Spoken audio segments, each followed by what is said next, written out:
Hi, I'm Chad with Move Forward Guitar. This lesson is from our series CAGED Theory. In this lesson, I'm going to explain how the minor CAGED chords work with the minor pentatonic scale.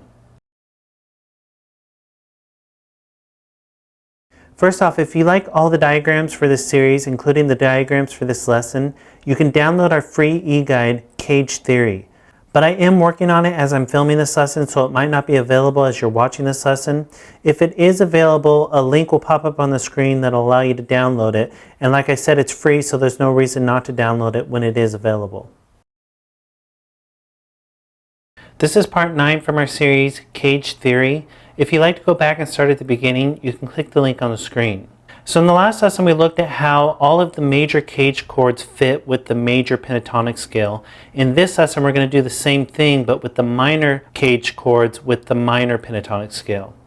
And again, if you don't understand the minor pentatonic scale, if you don't have the theory behind that or understand how it's built, you can check out our series, Music Theory for Guitar, and it will explain all that plus much more. So we're going to do the exact same thing that we did with the major CAGED chords, but obviously this time minor. And on your screen is the G minor pentatonic scale. And if we start with each pattern like we did with the major pentatonic scale, we'll start with G minor pentatonic scale pattern 1. And this works in any key. I'm just showing in the key of G just to give it a key, but it doesn't matter what key it's in.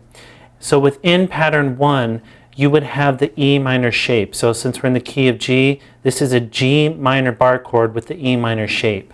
So if we throw the pattern back in around it in the gray notes, you can see how the chord lies within that pattern. And again, just like I said, you can use this to play the chord and then add in little fills or licks or riffs, kind of like Jimi Hendrix style or in the style of many other players or different genres that do this as well. But it's a really cool thing that you can do to add to your rhythm playing to make it much more interesting.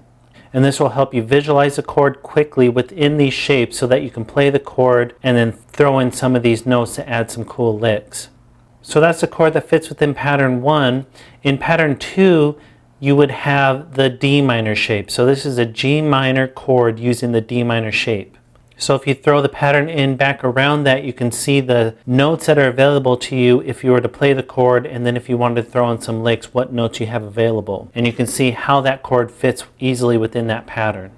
So now we're on to pattern 3, and the chord that lives within pattern 3 is the C minor shape. So you can see the C minor shape right there. If we put the pattern back in around it in the gray, you can see how the chord lies within that pattern, so then you can play that chord and you know what notes you have to easily grab if you want to throw in some fills or licks. Next is pattern 4, and within pattern 4 you have the A minor shape.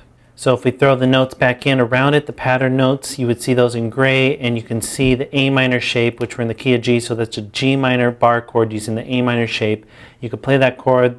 The rest are notes that you can throw in for licks. And of course you can throw in the notes of the chord for licks as well. I'm just showing the extra notes besides what you'd play for the chord. Then we're on to the last pattern, pattern 5.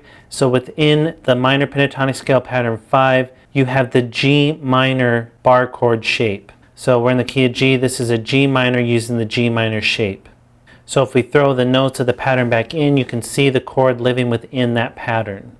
And then if we look at the whole G minor pentatonic scale up and down the fretboard, you can see each of the minor CAGED chords in the red or black with the numbers in them, and then the rest of the minor pentatonic scale in the gray. So if we were to start down low, we have the G minor shape.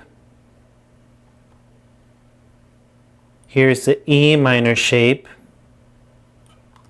the D minor shape, the C minor shape, the A minor shape, then we're back at the G minor shape an octave higher. So again, just like I mentioned with the major pentatonic scale, it's good to memorize these within the patterns to begin with, but then it's also really important to visualize it up and down your fretboard so that you're not just stuck playing in position. So then you could see chords that you could play in one spot, and the notes within that position you can play or within that pattern, but also notes outside of that position if you wanted to move up the fretboard or down the fretboard. So that's how the minor CAGED chords work with the minor pentatonic scale. Go ahead and move on to the next lesson where I'm going to show you how the major CAGED chords work with the major scale. And be sure to download the e-guide. All the diagrams are in there. And be sure to subscribe because we have at least one new lesson every day.